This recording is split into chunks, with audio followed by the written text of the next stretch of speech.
ایک ہے ذکر رسول، ایک ہے فکر رسول، ایک ہے ذکر مصطفیٰ، ایک ہے فکر مصطفیٰ۔ ذکر مصطفیٰ درود پاک، تسبیح، عبادات جو آپ نے اعمال بتائے، یہ سارے اذکار یہ ذکر مصطفیٰ ہیں۔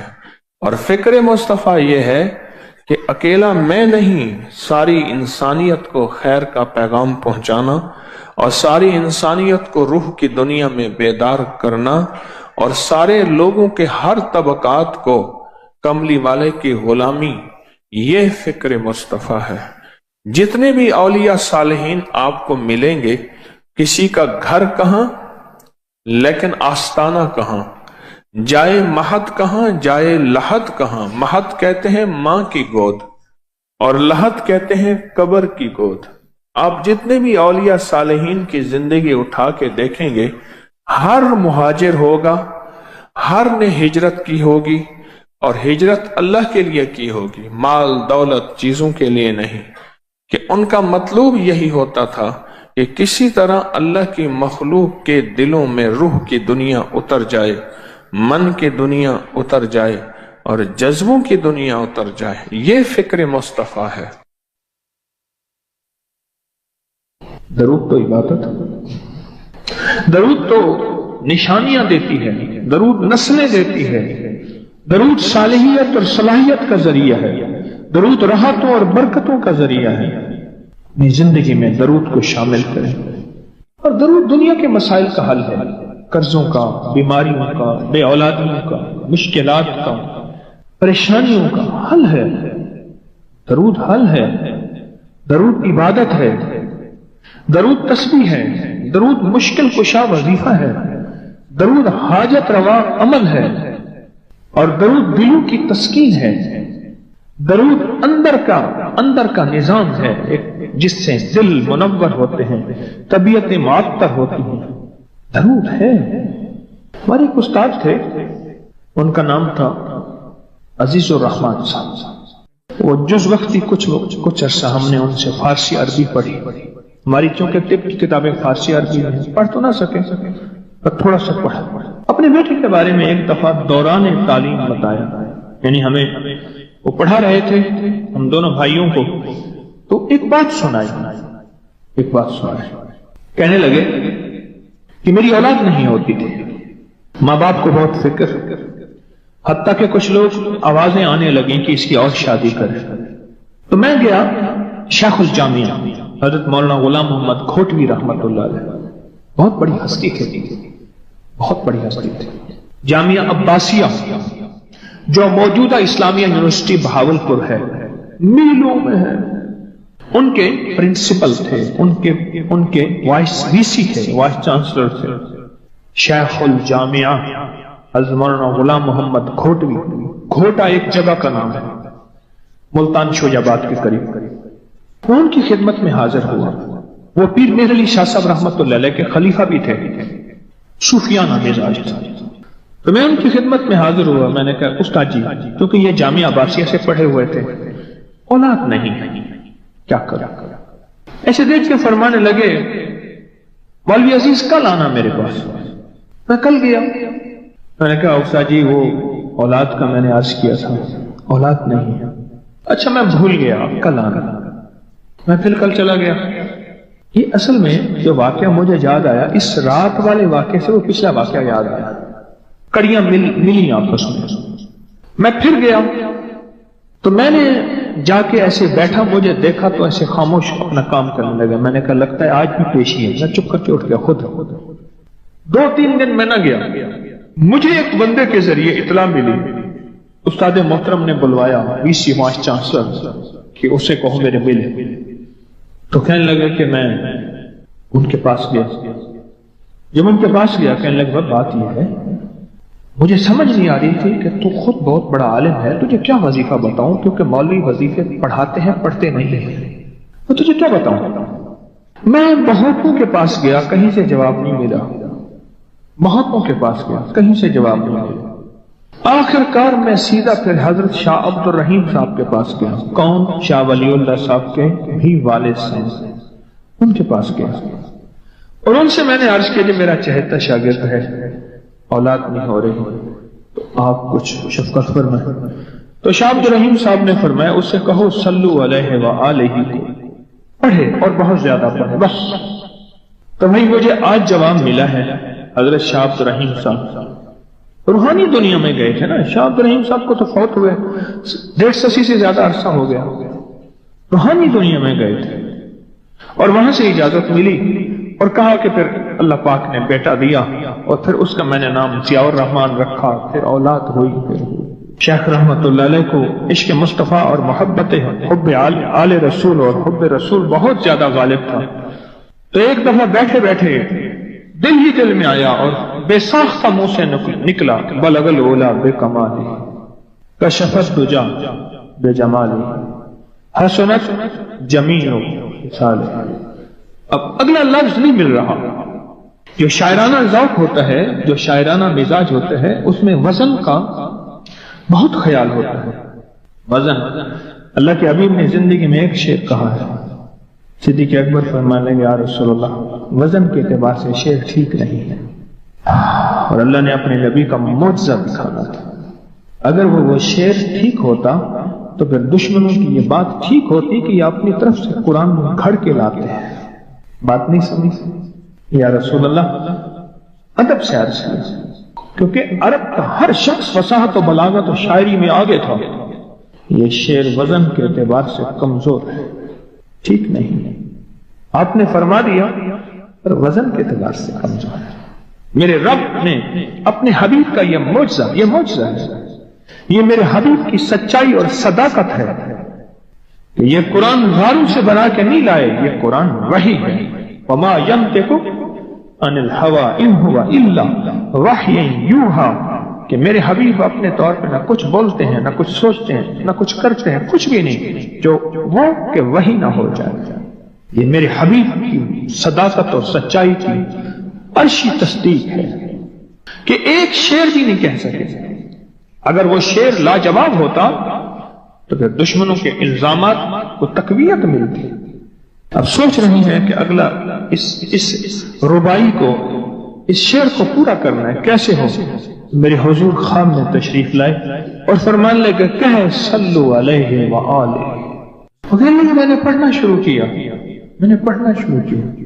اور اللہ نے مجھے اولاد عطا فرما دی۔ کیا نعمت ہے، کیا کمال ہے۔ میرے پاس ایک صاحب آئے، مجھ سے کہنے لگے کہ میں ایک عمل کا عامل ہوں، لوگوں کو الرجی ہو جاتی ہے، پھوڑے پھنسیاں ہو جاتے ہیں، میں دم کرتا ہوں وہ ٹھیک ہو جاتا ہے۔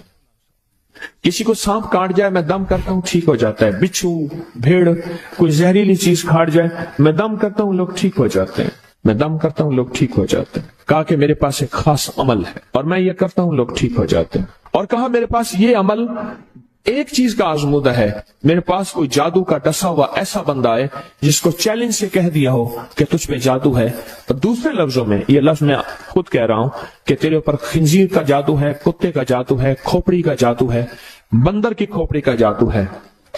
میرے پاس ایک صاحب آئے، کہا میں نے بندر قیمتاً لیا، اس کو بے ہوش کیا، اس کی کھوپڑی کاٹی، سر کاٹا، پھر اس سر کو میں نے مٹی میں دبایا، مٹی میں دبانے کے بعد اس کی کھوپڑی میں بندے کے پاس لے کر گیا اور اس نے کہا کہ کھوپڑی لیا، ساتھ فلاں فلاں چیز لیا، میں اس پہ جادو کر کے تجھے دوں گا۔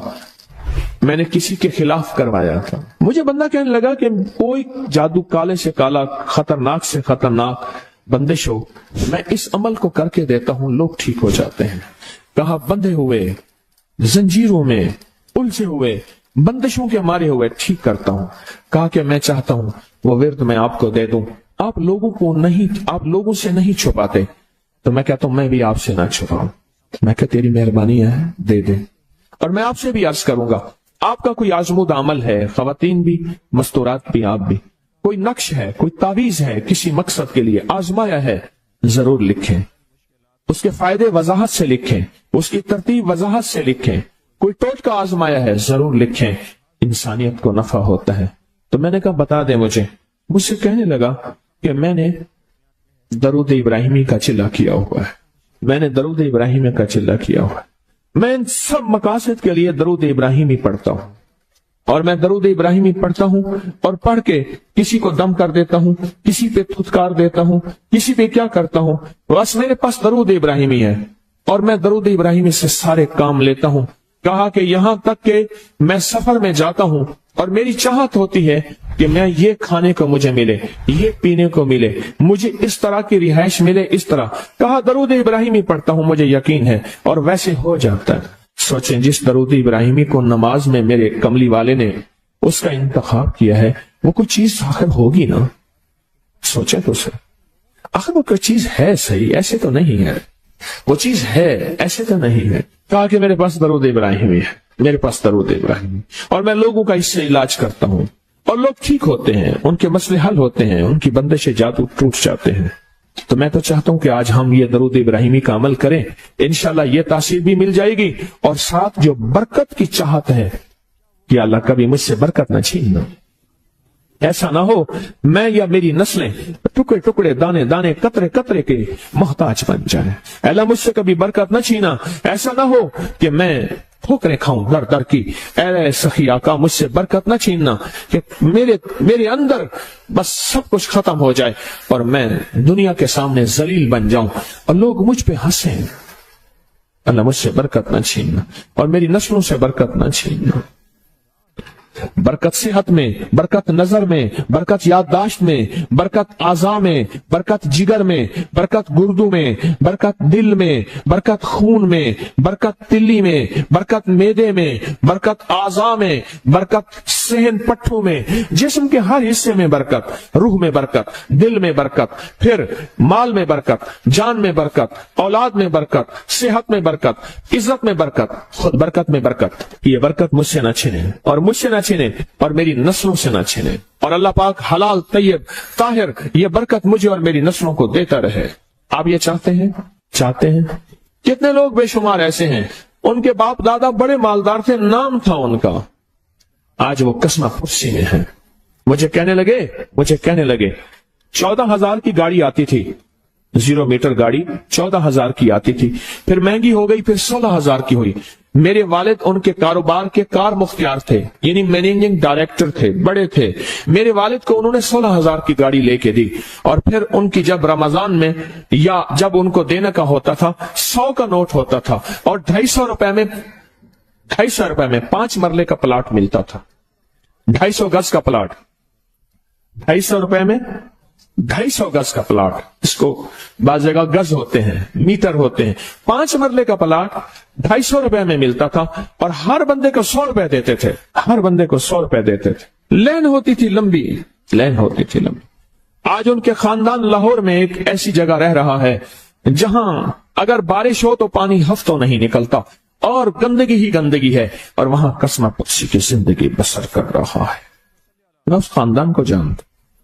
میرے یہاں ایک ڈرائیور ہوتا تھا, مجھ سے کہنے لگا جی کہ فلاں جو لاہور کی بہت بڑی سوسائٹی ہے اس کا مالک آیا ہے بچا ہوا کھانا لینے کے لیے.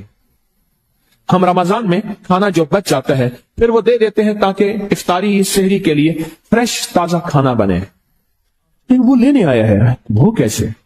کہنے لگا اس دور میں انہوں نے وہ سوسائٹی بنائی تھی, اور اس دور میں جس دور میں بندے کے پاس لاکھ روپے ہوتا تھا نا, لاکھ روپے, تو سمجھ لیں کہ وہ بندہ اربپتی تھا.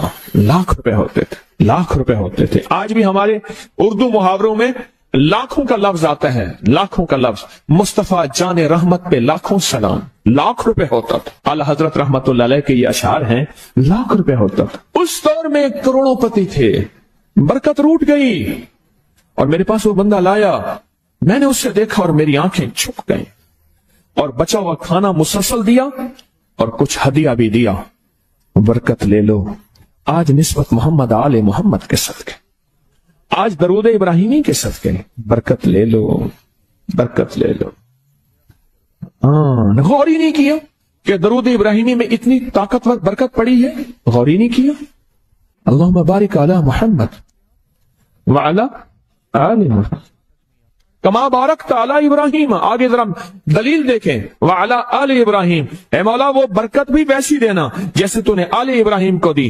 کیسے؟ حضرت ابراہیم کے ایک بیٹے سے انبیاء ہی انبیاء، نبوت ہی نبوت ہے، اور اس میں برکت کیسی؟ سلیمان علیہ السلام کو تخت ملا، داؤد علیہ السلام کو بادشاہت اور تخت ملی، یوسف علیہ السلام کو بادشاہت اور تخت ملی، اور تخت اور بادشاہت، نیکی کا تخت بھی، عبادت کا تخت بھی، نبوت کا تخت بھی، اور بادشاہت کا تخت بھی، آل ابراہیم، اور انک حمید مجید۔ کعبہ کے